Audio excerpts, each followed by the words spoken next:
Good afternoon, beautiful people of planet Earth and all other interdimensional entities.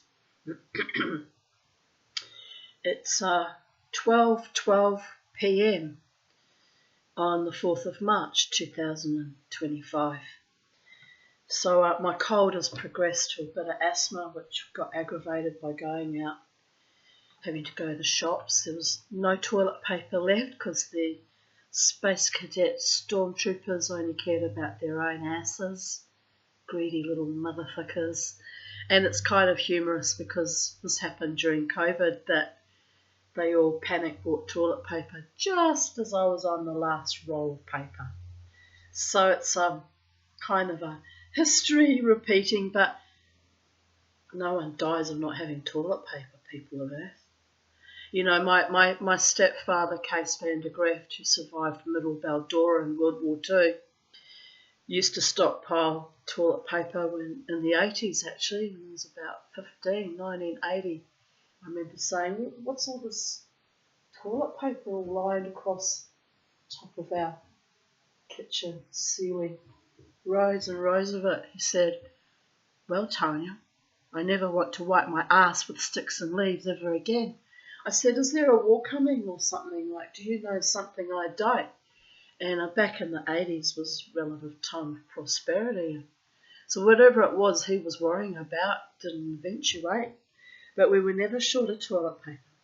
It was his one and only hoarding or stockpiling. And like in his case, in Case's case, I kind of get it. But, you know, there's a wonderful invention. Face cloths, water. Oh, remind me, I have to fill my bath with water. I've just cleaned it, but I've got to fill it. And just in case, you know, the water supply gets damaged and there's no water coming through our pipes. And I got a message from CPAP Direct trying to get me to buy a very expensive battery on sale from $599 to $349 in the event that we lose power and I don't have CPAP working for my sleep apnea. I thought about it. I thought that's still a lot of money. And even if I go without CPAP, you know, therapy for a week, it's like I lived without it for 23 years, so how bad could it be? Might be a little bit bad since I've been on it for 7 months and got used to being oxygenated all night. But I can survive with or without CPAP for a week. I can survive without toilet paper. I can survive many, many things. So I'm just kind of a bit disgusted by the way all the crisis people just take advantage of the crisis. In the old days we used to call them carpetbaggers. But anyway, it is what it is, people of Earth. Yeah, it was a beautiful, beautiful morning. I took lots of photos, well, 4 photos. The light shining through my lime tree, and rainbows in my sink of dishwater, and it's quite astonishing. All these signs from the multiverse telling me, don't worry, be happy, Tanya. It's all going to be okay.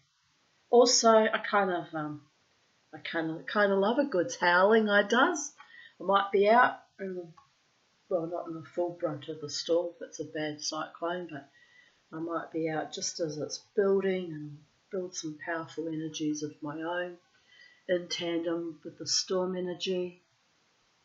And we've just said it's due to hit at 5 p.m. on the coast. So anyway, I'll use Mother Nature's powers to the best of my advantage. You know, I think that might be wise. But having said that, my asthma's pretty irritated. I'm drinking mullein tea because it works. It dries whatever's on your chest right out of you. Thank you, by the way, to Jim Carrington, who was one of my YouTube viewers that wrote to me back in 2022 when I was so very ill. In fact, had been ill with bronchitis consecutively for 2 years, and The doctors just left me basically to die, wouldn't even give me proper antibiotics. So he recommended the mullein tea, and I tell you, to you, Jim, it saved my life then, and it'll probably save my life now. And if it doesn't, death comes to us all eventually. I'm not the least bit worried about that. Might be actually a fucking relief, actually. I've been fighting a long, hard battle for almost 60 years.